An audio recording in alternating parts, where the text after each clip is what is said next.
से अनुरोध है कि वे अपने आशीर्वचनों से हम सबका मार्गदर्शन करें।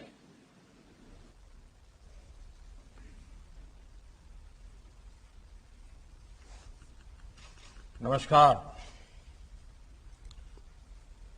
राजस्थान की धरती के सपूत और भारत की सबसे बड़ी पंचायत लोकसभा के कस्टोडियन हमारे आदरणीय स्पीकर श्रीमान ओम बिरला जी, राजस्थान के मुख्यमंत्री श्रीमान अशोक गहलोत जी, केंद्रीय स्वास्थ्य मंत्री श्री मनसुख मंडाविया जी,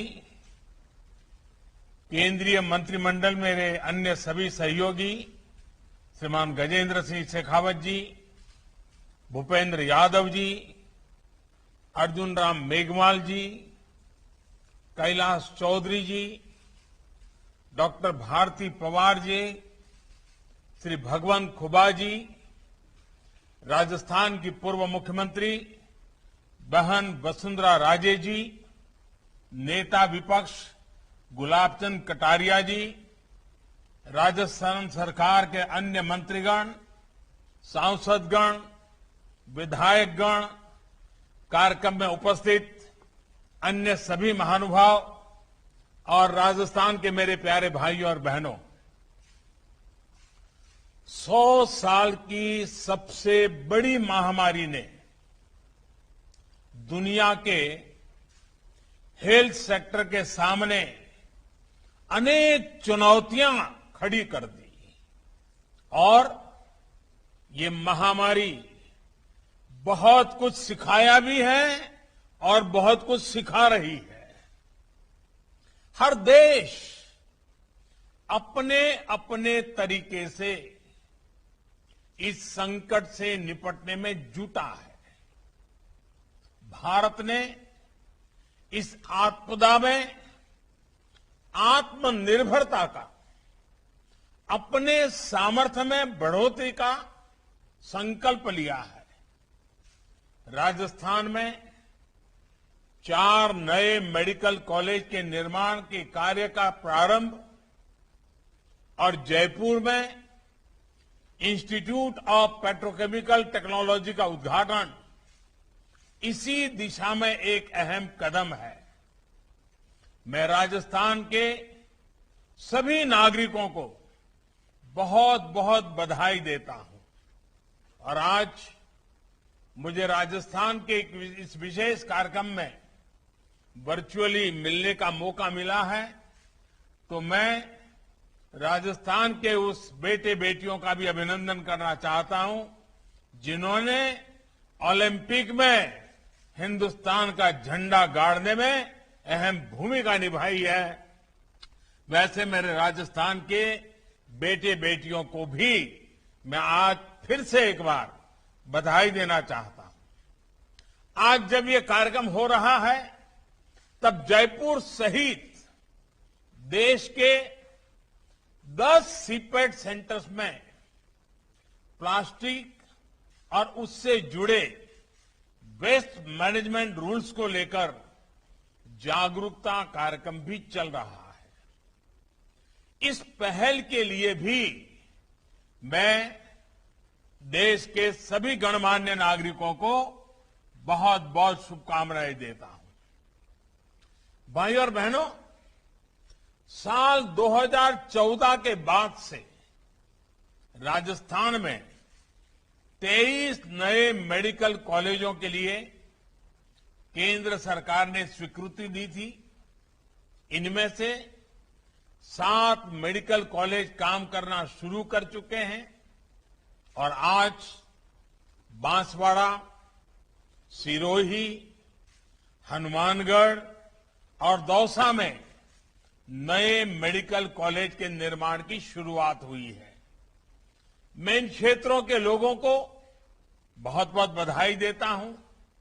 मैंने देखा है यहां के जो जनप्रतिनिधि रहे हैं, हमारे माननीय सांसद हैं, उनसे जब भी मुलाकात होती थी तो वो बताते थे कि मेडिकल कॉलेज बनने से कितना फायदा होगा।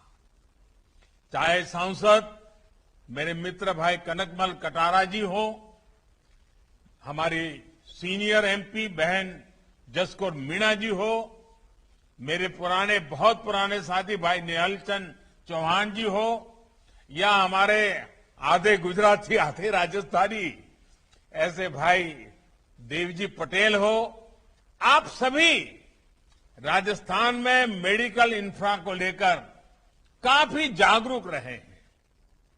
मुझे विश्वास है इन नए मेडिकल कॉलेज का निर्माण राज्य सरकार के सहयोग से समय पर पूरा होगा। साथियों, हम सभी ने देखा है कि कुछ दशक पहले देश की मेडिकल व्यवस्थाओं का क्या हाल था। 2001 में, आज से 20 साल पहले, जब मुझे गुजरात ने मुख्यमंत्री के तौर पर सेवा का अवसर दिया, तो हेल्थ सेक्टर की स्थिति वहां की भी बहुत चुनौतियों से भरी हुई थी। चाहे वो मेडिकल इंफ्रास्ट्रक्चर हो, मेडिकल शिक्षा हो, या फिर इलाज की सुविधाएं हो, हर पहलू पर तेजी से काम करने की जरूरत थी। हमने चुनौती को स्वीकारा और मिलकर स्थितियों को बदलने की कोशिश की। गुजरात में उस समय मुख्यमंत्री अमृतम योजना के तहत गरीब परिवारों को 2 लाख रुपए तक के मुफ्त इलाज की सुविधा शुरू की गई थी। गर्भवती महिलाओं को अस्पतालों में डिलीवरी के लिए चिरंजीवी योजना के तहत प्रोत्साहित किया गया, जिससे माताओं और बच्चों का जीवन बचाने में बहुत अधिक सफलता मिली। मेडिकल शिक्षा के मामले में भी बीते 2 दशकों के अथक प्रयासों से गुजरात ने मेडिकल सीटों में लगभग 6 गुना वृद्धि दर्ज की है। साथियों, मुख्यमंत्री के रूप में देश के हेल्थ सेक्टर की जो कमियां मुझे अनुभव होती थी, बीते 6-7 सालों से उनको दूर करने की निरंतर कोशिश की जा रही है। और हम सबको मालूम है, हमारा संविधान के तहत जो फेडरल स्ट्रक्चर की व्यवस्था है, उसमें हेल्थ ये राज्य का विषय है, राज्य की जिम्मेवारी है। लेकिन मैं राज्य का मुख्यमंत्री रहा लंबे समय तक, तो क्या कठिनाइयां हैं वो मुझे मालूम थी। तो मैंने भारत सरकार में आकर के, भले दायित्व राज्य का हो तो भी उसमें बहुत सारे काम करने चाहिए भारत सरकार ने, और उस दिशा में हमने प्रयास शुरू किया। हमारे यहां एक बड़ी समस्या ये थी कि देश का हेल्थ सिस्टम बहुत ही अधिक टुकड़ों में बटा हुआ था। अलग अलग राज्यों के मेडिकल सिस्टम में राष्ट्रीय स्तर पर कनेक्टिविटी और कलेक्टिव अप्रोच का अभाव था। भारत जैसे देश में जहां बेहतर स्वास्थ्य सुविधाएं राज्य की राजधानियां या कुछ मेट्रो सिटी तक ही सीमित थी, जहां गरीब परिवार रोजगार के लिए एक राज्य से दूसरे राज्य जाते हैं, वहां राज्य की सीमाओं तक सिमटी स्वास्थ्य योजनाओं से बहुत लाभ नहीं हो पा रहा था। इसी प्रकार प्राइमरी हेल्थ केयर और बड़े अस्पतालों में भी एक बहुत बड़ा गैप नजर आता था। हमारी पारंपरिक चिकित्सा पद्धति और आधुनिक चिकित्सा पद्धति के बीच भी तालमेल की कमी थी। गवर्नेंस की इन कमियों को दूर किया जाना बहुत जरूरी था। देश के स्वास्थ्य सेक्टर को ट्रांसफॉर्म करने के लिए हमने एक राष्ट्रीय अप्रोच, एक नई राष्ट्रीय स्वास्थ्य नीति पर काम किया। स्वच्छ भारत अभियान से लेकर आयुष्मान भारत और अब आयुष्मान भारत डिजिटल मिशन तक ऐसे अनेक प्रयास इसी का हिस्सा है। आयुष्मान भारत योजना से ही अभी तक राजस्थान के लगभग 3.5 लाख लोगों का मुफ्त इलाज हो चुका है। गांव देहात में स्वास्थ्य सुविधाओं को मजबूत करने वाले लगभग 2,500 हेल्थ एंड वेलनेस सेंटर आज राजस्थान में काम करना शुरू कर चुके हैं। सरकार का जोर प्रिवेंटिव हेल्थ केयर पर भी है। हमने नया आयुष मंत्रालय तो बनाया ही है। आयुर्वेद और योग को भी निरंतर बढ़ावा दे रहे हैं। भाई और बहनों, एक और बड़ी समस्या मेडिकल इंफ्रास्ट्रक्चर के निर्माण की धीमी गति की भी रही है। चाहे एम्स हो, मेडिकल कॉलेज हो या फिर एम्स जैसे सुपर स्पेशलिटी अस्पताल हो, इनका नेटवर्क देश के कोने कोने तक तेजी से फैलाना बहुत जरूरी है। आज हम संतोष के साथ कह सकते हैं कि 6 एम्स से आगे बढ़कर आज भारत 22 से ज्यादा एम्स के सशक्त नेटवर्क की तरफ बढ़ रहा है।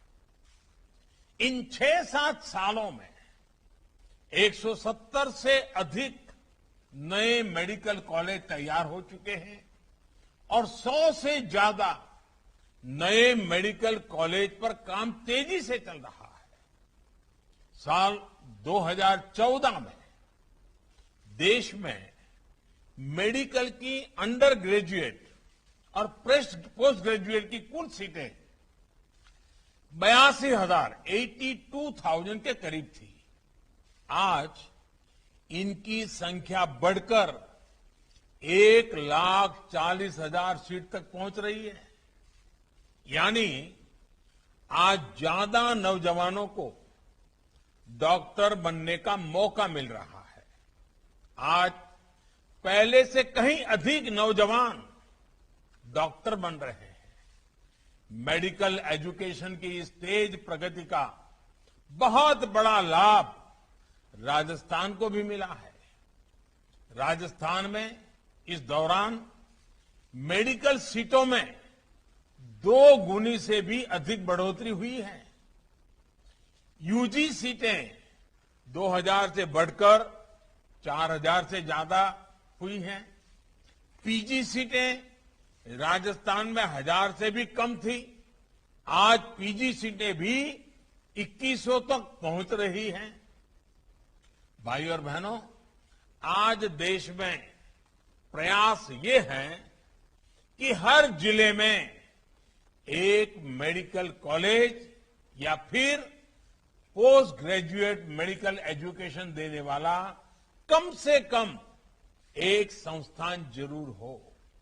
इसके लिए मेडिकल शिक्षा से जुड़ी गवर्नेंस से लेकर दूसरी नीतियां, कानूनों, संस्थानों में बीते वर्षों के दौरान बड़े रिफॉर्म्स किए गए हैं। हमने देखा है कि पहले जो medical council of India MCI थी, किस तरह उसके फैसलों पर सवाल उठते थे, भांति भांति के आरोप लगते थे।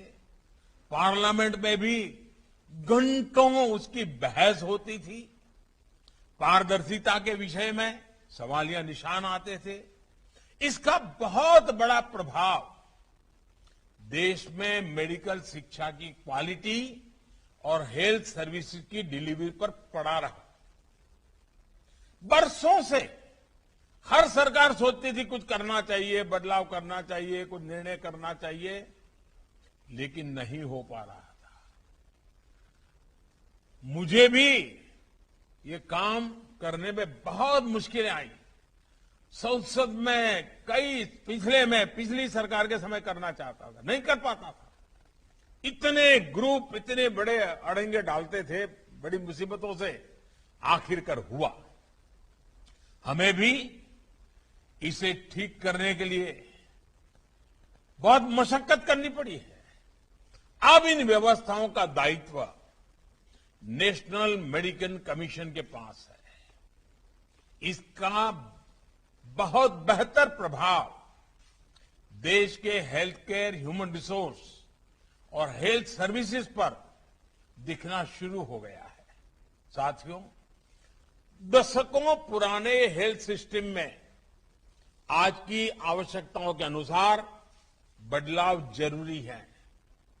मेडिकल एजुकेशन और हेल्थ सर्विस डिलीवरी में जो गैप था, उसको लगातार कम किया जा रहा है। बड़े अस्पताल, चाहे वो सरकारी हो या प्राइवेट, उनके संसाधनों का नए डॉक्टर, नए पैरामेडिक तैयार करने में ज्यादा से ज्यादा उपयोग हो, इस पर सरकार का बहुत जोर है। 3-4 दिन पहले शुरू हुआ आयुष्मान भारत डिजिटल मिशन देश के कोने कोने तक स्वास्थ्य सेवाओं को पहुंचाने में बहुत मदद करेगा। अच्छे अस्पताल, टेस्टिंग लैब्स, फार्मेसी, डॉक्टरों से अपॉइंटमेंट, सभी एक क्लिक पर होगा। इससे मरीजों को अपना हेल्थ रिकॉर्ड संभाल कर रखने की भी एक सुविधा मिल जाएगी। भाइयों और बहनों, स्वास्थ्य सेवा से जुड़ी स्किल मैन पावर का सीधा असर प्रभावी स्वास्थ्य सेवाओं पर होता है। इसे हमने इस कोरोना काल में और ज्यादा महसूस किया है। केंद्र सरकार के सबको वैक्सीन, मुफ्त वैक्सीन अभियान की सफलता इसी का प्रतिबिंब है। आज भारत में कोरोना वैक्सीन की 88 करोड़ 88 करोड़ से अधिक डोज लग चुकी है। राजस्थान में भी 5 करोड़ से अधिक वैक्सीन डोज लग चुकी है। हजारों सेंटर्स पर हमारे डॉक्टर्स, नर्सेज, मेडिकल स्टाफ लगातार वैक्सीनेशन करने में जुटे हैं। मेडिकल क्षेत्र में देश का ये सामर्थ्य हमें और बढ़ाना है। गांव और गरीब परिवारों से आने वाले युवाओं के लिए सिर्फ अंग्रेजी भाषा में मेडिकल और टेक्निकल एजुकेशन की पढ़ाई एक और बाधा रही है। अब नई राष्ट्रीय शिक्षा नीति के तहत हिंदी और दूसरी भारतीय भाषाओं में मेडिकल की पढ़ाई का भी मार्ग बना है। राजस्थान के गांव की गरीब परिवार की माताओं ने अपनी संतानों के लिए जो सपने देखे हैं, वो अब और आसानी से पूरे होंगे। गरीब का बेटा भी, गरीब की बेटी भी, जिसको अंग्रेजी स्कूल में पढ़ने का मौका नहीं मिला है, वो भी अब डॉक्टर बनकर के मानवता की सेवा करेगी। आवश्यक ये भी है कि मेडिकल शिक्षा से जुड़े अवसर समाज के हर हिस्से, हर वर्ग को समान रूप से मिले। मेडिकल शिक्षा में ओबीसी और आर्थिक रूप से कमजोर सामान्य वर्ग के युवाओं को आरक्षण देने के पीछे भी यही भावना है। साथियों, आजादी के इस अमृत काल में उच्च स्तर का कौशल न सिर्फ भारत की ताकत बढ़ाएगा, बल्कि आत्मनिर्भर भारत के संकल्प को सिद्ध करने में भी बड़ी भूमिका निभाएगा। सबसे तेजी से विकसित हो रहे उद्योगों में से एक पेट्रोकेमिकल इंडस्ट्री के लिए स्किल मैन पावर आज की आवश्यकता है। राजस्थान का नया इंस्टीट्यूट ऑफ पेट्रोकेमिकल टेक्नोलॉजी इस क्षेत्र में हर साल सैकड़ों युवाओं को नई संभावनाओं से जोड़ेगा। पेट्रोकेमिकल्स का उपयोग आजकल एग्रीकल्चर, हेल्थ केयर और ऑटोमोबाइल इंडस्ट्री से लेकर जीवन के अनेक हिस्सों में बढ़ रहा है। इसलिए स्किल युवाओं के लिए आने वाले वर्षों में रोजगार के अनेक अवसर बनने वाले हैं। साथियों, आज जब हम इस पेट्रोकेमिकल संस्थान का उद्घाटन कर रहे हैं तो मुझे 13-14 साल पहले के वो दिन भी याद आ रहे हैं जब गुजरात के मुख्यमंत्री के रूप में गुजरात में हमने पेट्रोलियम यूनिवर्सिटी के आइडिया पर काम शुरू किया था। तब कुछ लोग इस आइडिया पर हंसते थे कि आखिर इस यूनिवर्सिटी की जरूरत क्या है, यह क्या कर पाएगी, इसमें पढ़ने के लिए छात्र छात्राएं कहां से आएंगे। लेकिन हमने इस आइडिया को ड्रॉप नहीं किया। राजधानी गांधीनगर में जमीन तलाशी गई और फिर पंडित दीनदयाल पेट्रोलियम यूनिवर्सिटी पीडीपीयू इसकी शुरुआत हुई। बहुत ही कम समय में पीडीपीयू ने दिखा दिया है कि उसका सामर्थ्य क्या है। पूरे देश के विद्यार्थियों में वहां पढ़ने की होड़ लग गई। अब इस यूनिवर्सिटी के विजन का और विस्तार हो चुका है। अब ये पंडित दीनदयाल एनर्जी यूनिवर्सिटी पीडीईयू के रूप में जानी जाती है। इसी तरह के संस्थान अब भारत के युवाओं को क्लीन एनर्जी के लिए, इनोवेटिव सॉल्यूशंस के लिए आविष्कार का मार्ग दिखा रहे हैं, उनकी एक्सपर्टीज बढ़ा रहे हैं। साथियों, बाड़मेर में राजस्थान रिफाइनरी प्रोजेक्ट पर भी तेजी से काम जारी है। इस प्रोजेक्ट पर 70,000 करोड़ रुपए से ज्यादा का निवेश किया जा रहा है। इंस्टीट्यूट ऑफ पेट्रोकेमिकल टेक्नोलॉजी से पढ़कर निकलने वाले प्रोफेशनल्स के लिए ये प्रोजेक्ट बहुत से नए मौके बनाएगा। राजस्थान में जो सिटी गैस डिस्ट्रीब्यूशन का काम हो रहा है, उसमें भी युवाओं के लिए बहुत संभावनाएं हैं। 2014 तक राजस्थान के सिर्फ एक शहर में सिटी गैस डिस्ट्रीब्यूशन की मंजूरी थी। आज राजस्थान के 17 जिले सिटी गैस डिस्ट्रीब्यूशन नेटवर्क के लिए अधिकृत किए जा चुके हैं। आने वाले वर्षों में राज्य के हर जिले में पाइप से गैस पहुंचाने का नेटवर्क होगा। भाइयों और बहनों, राजस्थान का एक बड़ा हिस्सा रेगिस्तानी तो है ही, सीमावर्ती भी है। कठिन भौगोलिक परिस्थितियों के कारण हमारी माताएं बहनें बहुत सी चुनौतियों का सामना करती रही है। अनेक वर्षों तक मैं राजस्थान के दूर दराज के क्षेत्रों में आता जाता रहा। मैंने देखा है कि शौचालय, बिजली और गैस कनेक्शन के अभाव में माताओं बहनों को कितनी मुश्किलें आती थी। आज गरीब से गरीब के घर शौचालय, बिजली और गैस का कनेक्शन पहुंचने से जीवन बहुत आसान हुआ है। पीने का पानी तो राजस्थान में एक प्रकार से आए दिन माताओं बहनों के धैर्य की परीक्षा लेता है। आज जल जीवन मिशन के तहत राजस्थान के 21 लाख से अधिक परिवारों को पाइप से पानी पहुंचना शुरू हुआ है। हर घर जल अभियान राजस्थान की माताओं, बहनों, बेटियों के पैरों में जो सालों साल छाले पड़ते हैं, उन पर मरहम लगाने का एक छोटा पर ईमानदार प्रयास है। साथियों, राजस्थान का विकास भारत के विकास को भी गति देता है। जब राजस्थान के लोगों को गरीब की, मध्यम वर्ग की सहूलियत बढ़ती है, उनकी ईज ऑफ लिविंग बढ़ती है, तो मुझे भी संतोष होता है। बीते 6-7 वर्षों में केंद्र की आवास योजनाओं के माध्यम से राजस्थान में गरीबों के लिए 13 लाख से अधिक पक्के घर बनाए गए हैं।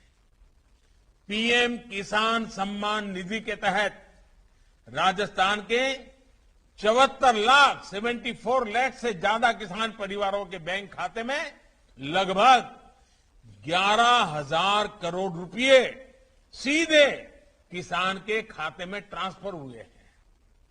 प्रधानमंत्री फसल बीमा योजना के तहत राज्य के किसानों को 15,000 करोड़ रुपए से अधिक का क्लेम भी दिया गया है।